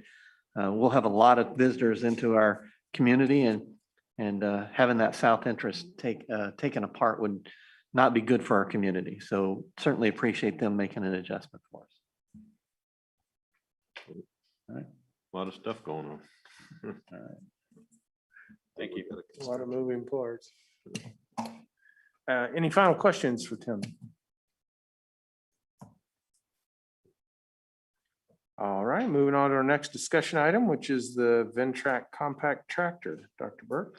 If the board will give me a little Oh, flexibility. wait, hold on. Let's jump down. We need to move on down to 805 Spring Hill Rec Commission Board position, right? Right. Brian Peel's here. He's going to visit with us about, and I believe Mr. Troop is with him. I know that Mr. Troop kind of has some conflicts tonight, so since he's here, we wanted to move him up on the agenda. Evening, board. Appreciate that. Yep. So Spring Hill Recreation Commission, we operate with a 5-person board. 2 of those positions are appointed by the school board. Stephanie Herthel has been in position 1 for longer than I have been working for the Rec Commission, and she submitted her resignation a couple of months ago. She was a wonderful board member for us, always a great cheerleader for everything that we were doing, and we were sad to see her go. So we kind of initiated the process of trying to identify some candidates that we felt would be good to fill this position. We targeted up in the Prairie Creek Timber Sage area pretty heavily to try and really build an initiative to make a better connection to that part of the district. We always feel like we get really good participation in most of our activities from the southern part of the district and also the city limits area, but sometimes we feel like we don't have as good a connection up north. So one of the initiative was to try and find a new board member that came from that area. Through some work at our office, we identified 4 different people that we felt would be quality candidates for those positions, and we reached out to them to kind of judge their level of interest in the positions. And we ended up, Mr. Matt Troop had volunteered to fill the spot. Matt and I actually go back. We knew each other well before either of us lived in the Spring Hill School District. So I had some history with him, so it was very comfortable and familiar with me to reach out to him. We think he's going to be a great addition to our board and can help us with a lot of things. He comes from a fitness background, so we feel like he can help us in a lot of different areas. And so we would recommend to appoint Mr. Matt Troop to fill position 1. And just on a quick side note too, position 2 is filled by Jared Cosberg, and his term is expiring in June. I know it's not on the agenda, but he had expressed to me that he would be very interested in being reappointed to that spot. So Mr. Troop will take any questions that you have, or I will take any questions, and appreciate you having us.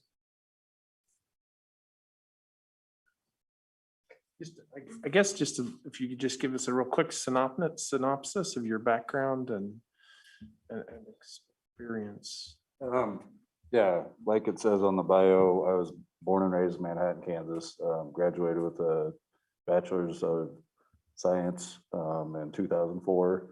And I've been a personal trainer in the Kansas City area ever since. And as of this August, I will have owned my gym in South Johnson County for 11 years. And I worked with Brian probably about 13 years ago at Lifetime Fitness. As he walked through all the expectations and what the requirements are of the position, so do you have any questions about what the expectations are? No, I mean, him and I met last week and for a little over an hour and just kind of ran down through it all, and we stayed in contact over email and text message. Okay. Just for any questions that I had. Right. Any other questions? I just want to say thank you for offering to do this volunteer position too. I think you're going to be a great addition. I know how involved you are with the boys, and they're only in third grade, so you've got a while coming up. But I also think that it's going to be a good liaison, as Brian has talked about too, with the northern part of the district, and really just educating that area of our district too on what all amazing things that Spring Hill Rec offers. So thank you. Thank you. Any other questions? Thank you. Thanks, Matt. Matt. Thank you very much. Appreciate you coming in. I guess for full disclosure, Matt's my neighbor, so. Well, I mean, actual neighbor. All right. Thank you very much for coming in. We appreciate it. Moving on to our moving back up to discussion item 8.02 is the Ventrac compact tractor. Dr. Burke. Yeah, Kylie Delphi. Sorry, Kylie, you came all the way up here and I sent you back. So, yeah, he's going to visit with you about a specialized tractor that we'd like to purchase. Good evening. Yes, so we have some special needs in the district on our grounds. It's areas that take a particular piece of equipment to manage these areas, particular BMP fields, sloped hillsides, ditches, and retention ponds. So we're looking at this Ventrac mower. It is, or I shouldn't say mower, it is a compact tractor. And this compact tractor takes several pieces of attachments on it. So you mower, snow removal equipment, aerators, ballpark groomer, edger, landscape rake. And there's a whole host of other things, sod cutters, stump grinders, and things you can get with it. All we're wanting really at this time is just the mower piece of it. So again, we can better manage our BMP areas. And then we did some additions. There's a big sloped area here on the back of the Education Support Center that Phil called me up. He's seen Brandon out there. He says, "Hey, are you selling tickets?" Because it was that edge. I mean, we were very nervous of him doing that. And he was on the stand-up mower. With stand-up mowers, you can obviously jump off. That's the advantage of it if you do go down. So I went out there with Brandon and tried to mow that area, and I was actually sliding down the slope. So kind of dangerous. Don't think we want to be doing that. This piece of equipment is able to do a slope rating of 30 degrees, so it easily handled them sloped areas. And then if you go to our new school, Dayton Creek, there's some very sloped areas out there too, coming down to the sidewalk that are also going to be kind of dangerous for us, and this would handle that with ease as well. So again, it's just all around good piece of equipment. When we get attachments to it, it can do snow removal and other things as we need it moving forward. So Kylie, you want to remind us what BMP stands for? Better management practice. So yeah, it's the taller grassed fields like at the Sprint Center. I don't know if you've ever, not Sprint Center, but the Sprint campus had the tall grass around it. We have some of that at Woodland Springs and Timber Sage. And so we're required to cut that at 8 inches every year. We don't have a piece of equipment that'll cut at 8 inches, and this will do that. So One of the things that the public may not realize is when we put in, especially when we're in the Olathe city limits, there is a requirement for BMP land. And so sometimes people drive by, like Woodland Spring, I know earlier this year, people drove by and said, well, why aren't you mowing that? Well, the way it's set up with the city is we can't mow it. And when we do mow it, we can, what is it, twice a year that we can mow it or 3 times a year? But we can't cut it below 8 inches. And if you think 8 inches, that's pretty high. So it's an understanding of what the requirements of the city are and the requirements of what we want and also the aesthetics. So sometimes something doesn't look as good because it's BMP, but it's part of the requirements of building the schools where we build them and some of the things that the cities want.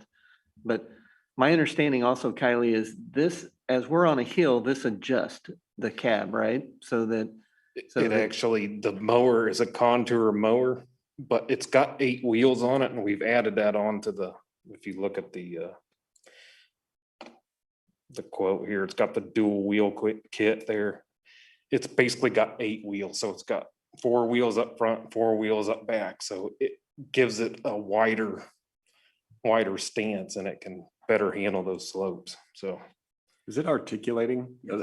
I've never seen an articulating lawnmower. Me neither. It's pretty cool. Yeah, I decided to look it up just to see what it looked like, and it looked like it was like I mean, back when I was in college, I worked on the farm, it was Ford Versatile with articulating back so that you could do the hills and do your, what's it called? Anyway, it looked like it just works better for that type of.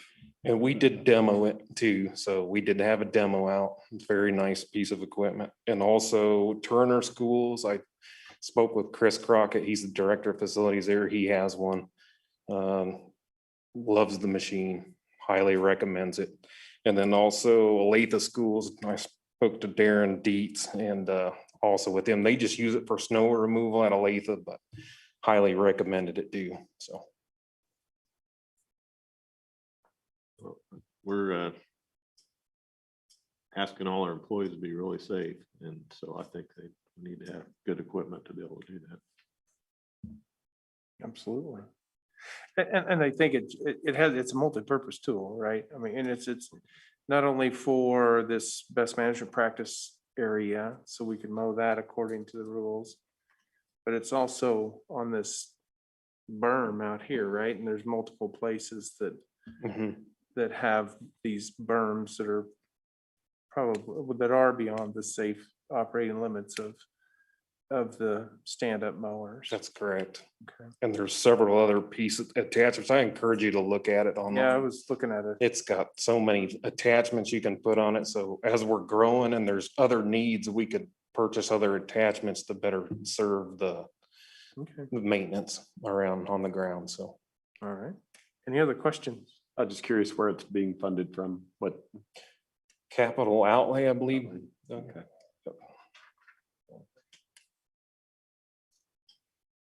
All right, thank you, Kay. Okay, thank you.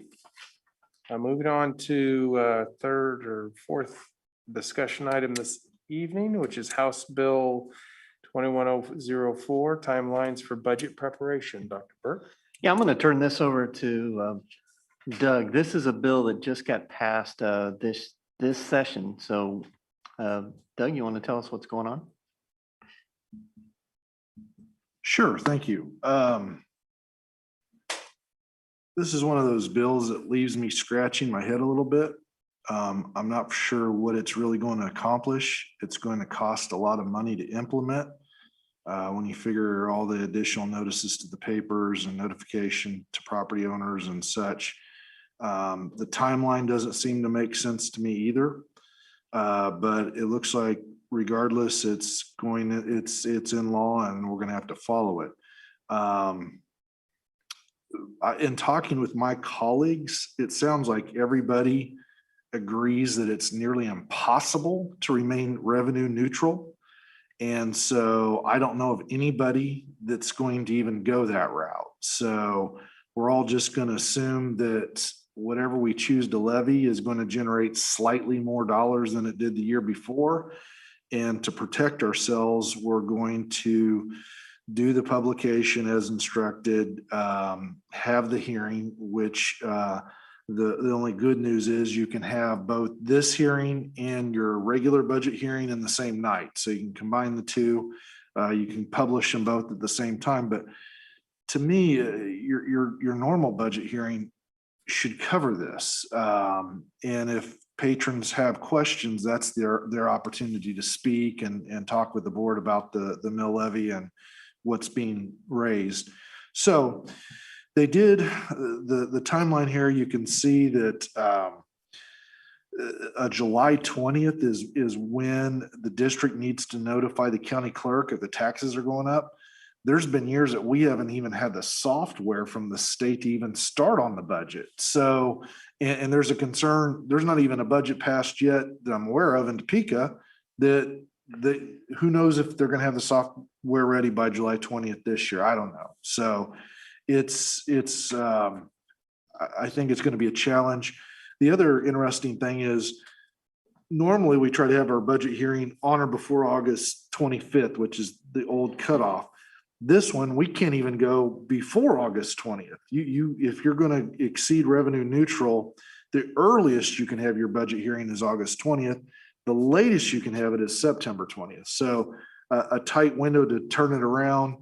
I don't know. I see a lot of concerns. I know a lot of people are worried about some of the deadlines here and the timing of it all, but we'll do what we're supposed to do to follow the law. So I wanted to make you all aware of it. If you're wondering why things are being delayed and we're not doing our budget hearing to possibly late August or early September, which is way out of character, it's because we have to follow this guideline. So with that, I'm happy to answer any questions you might have.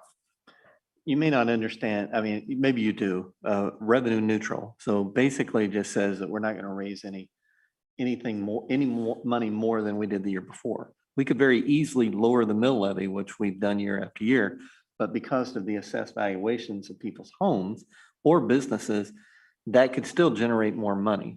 So if we're generating more money than we did the year before, and we would really have to lower our mill levy rate in order to do that year after year. So basically, anytime that we raise more funds, even if we lower the mill levy rate, we still have to publish. That's the confounding part to us a little bit. And then we have to make that available. There is concerns about the dates because when we need to know what the budget is, then we need to know the software, and a lot of the negotiations that we do with our teachers associations is based on knowing how much money we're getting from the state. And so the timing of this is not as not advantageous for us at all. So there's some major concerns there. The other thing is everything has to go through the county clerk. And so on revenue neutral isn't just for school districts, it's for cities, it's for rec associations, it's any other, it could be libraries, it could be any other taxing authority. And so anytime they're going to go above that revenue neutral rate, they have to send something out to every taxpayer. And one of the legislators said, oh, well, you can just email them. Well, we don't have the email to every taxpayer in our school district. And so again, it's going to turn around to be mailing it out. There's going to be an incredible amount of cost to that. The county takes on that cost for the first 2 years. So anytime there's an increase, they take on the cost. But starting year 3, the school district takes on the cost. And so again, we publish our budget, we do that, and we have these open meetings. And so now we're going to do it twice, but now we have to mail this out as well. So that's why we're kind of scratching our heads. It was something that we're kind of already doing. Now there's some additional cost involved, and we're not sure what we're gaining in doing that. So when Doug talks about scratching his head, some other entities may not do that process, but schools do. So that's why we're a little concerned. What's the motivation? Are they seeing a bunch of districts are making a lot of money or something? Can't imagine. I never heard anybody tell us the motivation behind it. They said more transparency, but Yeah, it's, as you know, if your assessed valuation is going up significantly and you keep the mill levy flat, you're going to generate more dollars. Sure. And so patrons are going to see their tax bill go up, even though the mill levy stayed the same. Well, it's going up because their property is worth more, not necessarily because of the mill levy. There's a concern that people don't understand that, so they need to know, they need to be shown very clearly that they're going to spend more in taxes. And this is a way to show that transparency to patrons. Whether or not people will invest the time and effort to understand it, I don't know, but we try to be transparent as it is. So I don't know that's going to gain a whole lot, but it is what it is. Well, I mean, we're already required to be transparent. I mean, Yes. that's the whole thing is we're required to be as transparent as we can be with the public to force municipalities, school boards, rec commissions, even the county to incur more costs to mail out and do all the documentation that we're already doing. We're already, I mean, there's really, other than saying, hey, your bill went up $200, but we didn't raise the levy, your house just got more valuable or your property. Just sends a wrong message. To me, it sends a wrong message that we're trying to educate our taxpayers and spend less money, but yet you're going to require us to spend more money to educate our taxpayers. And it's just, I don't know, it's just all wrong to me. It seems there's a steady stream of things coming out of Topeka that show little or no sense whatsoever. I hope it ends soon. That's all I can say. Mr. Schwinn, I know the first 20,000 of taxpayers' property is exempted on that 20 mills that gets sent to the state. I know at one time that the revenue neutral rate did not account for that when it was calculated. Has that been fixed, or are they still calculating the revenue neutral rate differently than the way it's actually collected? That I'm not entirely for sure. We're supposed to see that here. You'll see in about a month, the county clerk's supposed to notify us what our revenue neutral rate is. So it'll be interesting to see that calculation firsthand as far as how they figured it. So not entirely sure how to answer that. There's nothing to vote on. This is more of just to give you a heads up that It's an update of additional onerous requirements that have been now placed on us that will elevate the amount of effort we put in and the amount of cost that we have. Is that a fairly accurate description? Very accurate. Thank you. Any other questions? Thank you, Doug. Moving on to our next agenda item on discussion is sixth grade recess. Dr. Burke? Yeah, Mr. Sprague and Mr. Gertson would like to visit with you about it. Good evening. This may seem like a strange topic to bring up at a board meeting with sixth grade recess, but one of the things that we wanted to talk to you guys about is it has been a long-standing tradition in Spring Hill to have recess during sixth grade, which has been a benefit to students. And a lot of the history of that goes back to the pre-daily gym that our students now have. Over the last few years, we've been able to offer gym every single day for our middle school students, specifically sixth grade. And so we feel like recess is one of those things that may be a time to step away from. And part of the reason we also want to do that is because, as you guys know, we're going to be embarking on our more formal MTSS or multi-tiered system of supports for this coming year. One of the challenges we face is the time in which to provide that additional intervention for our kids. And for our sixth grade students, they don't have the same amount of time as our seventh and eighth grade students do because of that recess. Currently, our fourth hours are, it's a 90-minute block of time in order to allow all of our lunches to take place. The current seventh and eighth grade classes are an additional 28 minutes or so per class. We currently use that time for sixth grade for recess. So we'd like to take that time back to allow our students to receive more academic intervention during that time instead of going to recess. each and every day. What am I forgetting here, Rod?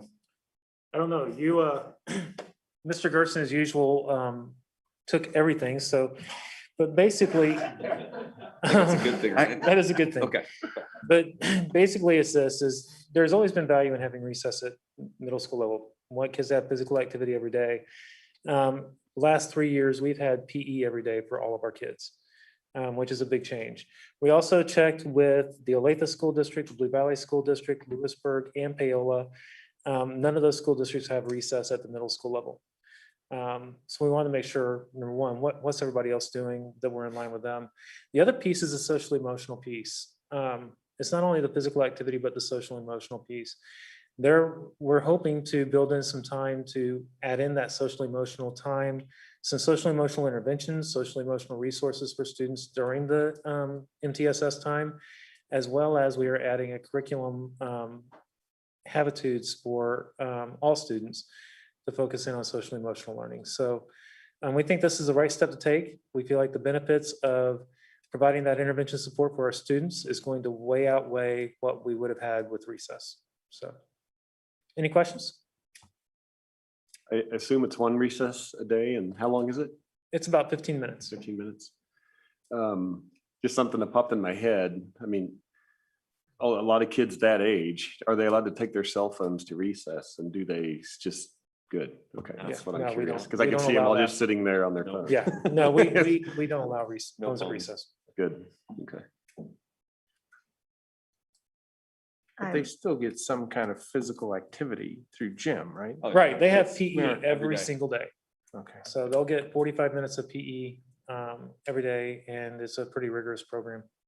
I think the difference is that they do need physical activity, but the 15 minutes of recess is probably the least structured time of the day. So they get to talk with people that they may not have classes with, that they, I'm curious the history of it. I know in Olathe, when we were in that district and when I went through school, it was kindergarten through 6th grade was elementary. Did it used to be that way in Spring Hill long ago?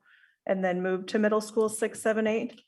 Is that why recess? Probably about the time that they converted from junior highs to middle schools. Right, kind of instead of 7, 8, 9, 6, 7, 8, right? Right. But I'm just wondering if that's why maybe we were doing recess for a little while with 6th grade, because they were elementary in the past. I think that was part of it, but the big issue is that we didn't have PE every day. I gotcha. And so those two things combined, you're 6th, right, it was probably the transition at that time, and Yeah. so 6th grade's an interesting year. Like they change so much. Like they're not the same, they every year is, but really 6th grade, they're kind of elementary, like they need to be in elementary that first half, but then not. Right. They're way too old to be with kindergartners, right? But Right. recess. So I guess that would be my only concern, but I trust your judgments too. I mean, you guys are in the thick of it, so. The other piece of this too is the socialization piece. When students aren't in intervention, getting intervention support, or if they don't need intervention support, we're gonna have enrichment opportunities, and those are gonna be a little bit more unstructured. They're not gonna be with their normal class. They'll be kind of moved around and working with different students, working on projects and things like that are more enrichment, but also more social as well. Well, and as I'm looking ahead, as we move back towards whatever the new normal will look like, they will have lunchtime and things like that will be a little bit less structured than it was this year. Yes. So that will help as well. Because that is a key time where the kids get to typically year to sit with their friends, talk to their friends, right, interact and socialize. So yes, you're exactly right about that. The great conversation I have with kids every year is that every aspect of the day is learning. Even in lunch, you're learning to be social, you're learning how to have fun, and do it appropriately. But they're learning a lot of skills during that time, and it's really important time, even when it's less structured, it's still important time for them. And we want to take advantage of every single aspect of the day to make sure it's there. In order to do the MTSS work, we just can't add more time to the day. So we have to take it from somewhere, and just looking at what other districts are doing around us and looking at what the benefits will be for our students, and the fact that we have physical activity every day for every student. We feel like this is the best approach to take at this point. What do you expect the reaction to be? Teachers teachers are excited about it. I mean, just like you said, that is an unstructured time that can be very challenging for supervision. So there's some excitement there. They don't feel like there's going to be a loss as far as students not having that activity time because of gym every day. Students, I'm sure there'll be some disappointment. I mean, I'd be lying if I said there weren't some that were excited about it.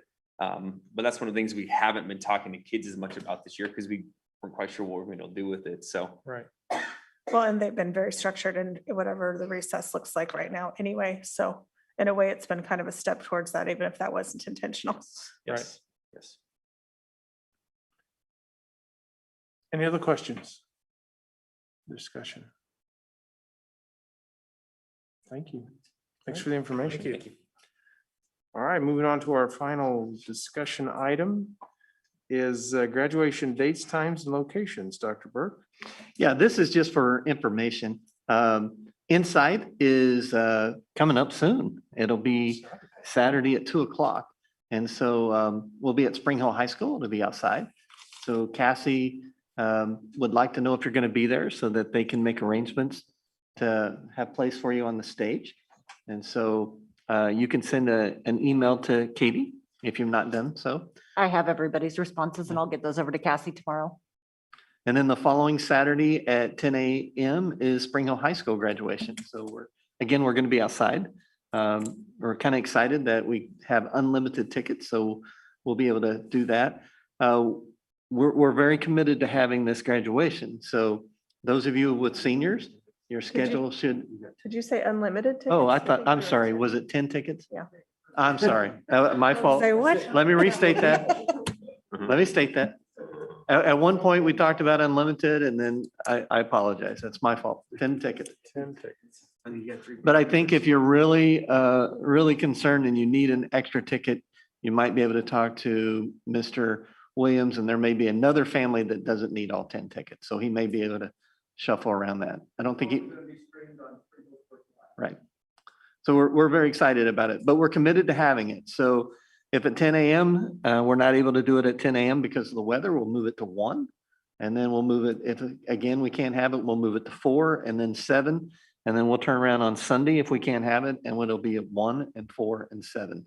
So we're going to do our best to get those kids across the stage that weekend. Very good. Glad to hear we've got 7 time slots for potential weather. It's good planning right there, and hope you don't need 6 of them, right? It's Kansas. We could have hail, snow. Right. Well, years ago, when we built the high school, the reason that we built a gym that holds 3,000 people is so that we never had to worry about weather. And that's why we pushed it so hard to have such a big gym. Of course, back then we weren't worried about a pandemic. So hopefully the following years we'll be able to move back indoors, and then we don't have to worry about weather again. So. Items from Board of Education members for future meetings. Anything to add? One thing is I did ask Katie to kind of clean this list up. It seemed like when I looked at the list, there were so many things there, but then some of the things were kind of based in the same areas. So I do appreciate Katie kind of cleaning this up and putting areas, areas together. I like it. Are we going to get to tour our new elementary? Yeah, we're working on Tim. When we get full access to that building and we can do a tour, we'll certainly set that up with the board. I don't know if we would be able to do it in June, but if we are, we'll the first meeting in June. But if not, hopefully we can do it by the second meeting. Any other items for future meetings? Board work calendar, Dr. Burke. We took out a bunch of it tonight. So if you go to the calendar and look at May, we took care of a ton of that. I would say that whatever's left, we'll take care of at the next board meeting. Lots of stuff on May. All right, very good. Committee reports. Committee reports. Yeah, I attended the April Site Council for Stride Inside, or I guess it's 9 through 12. I have a presentation up and Dr. Courtney Weber, who's the principal, they call him academic administrator, had her team go through a nice presentation where they talked about career pathways that they're doing in Stride. They have the three that they work with, IT, which is web design, game design, business, which is marketing, hospitality, and then health and human services, which is CNA and pharmacy tech. They've gotten a lot of their students involved with these activities, and it's growing tremendously. They've worked with new college career counselors. Some of the students are attending or joining Skills USA, which I think is a great organization. So they're having a lot of good work in the career prep area, and they're going to continue on with that. They also went through graduation, and they potentially have 186 graduates this Saturday, which is a lot. I mean, some of you have attended before, that we've definitely never had that many. And so it breaks down that, so out of the 186 graduates, 20 of those are adults, which is great. 8 are juniors, which are graduating early, which I'm not sure we've had that before. And then 36 seniors graduated in December. So it's quite I think Cassie's team has done a great job with getting their students to commit to graduating. I know that's something that we've had to deal with in the past with KISA and that sort of thing, where we needed to have their graduation rate go up and up. And I think that they're doing a great job getting there. For next year, they have, it looks like 296 students enrolled already. And some are still undecided. So, I mean, it could be quite a bit more. So they're doing a great job, and they have the Kansas Virtual Academy Site Councils tomorrow. So that's the elementary side. I was able to make the Wolf Creek Site Council meeting last week. And I think it was definitely the last one. And I got in a little late, but there was a good, Mrs. Long spoke, and she is the director of the new STEM program. And she was telling how the kids just love it and how well it's working. She said, when we first started, I would bring them a project and they would say, what do I do with this? Tell me what do I do with this? And she said, now that they're at the end of the year, she'll bring them the stuff and they go, what do you want us to make you? Tell me, we'll make it. It doesn't matter. I don't need to be told how, just tell me what you want. And the other half of the meeting was talking about the new math curriculum that we approved and how they love it. They're very excited about it and how it ties in with the STEM in problem solving. It's not like the math we probably had. It's more of, here, this is the problem, you figure it out with these tools. This is really exciting because that's what real world problem solving is about anyway. So they're really excited about that. It's very appreciative to them for all the work they did to narrow it down to this curriculum. So anyway, that was about the most of it. Spring Hill Elementary moved their site council meeting from the 4th to the 17th. So I'll be attending that, the last one of the year then. Any other committees?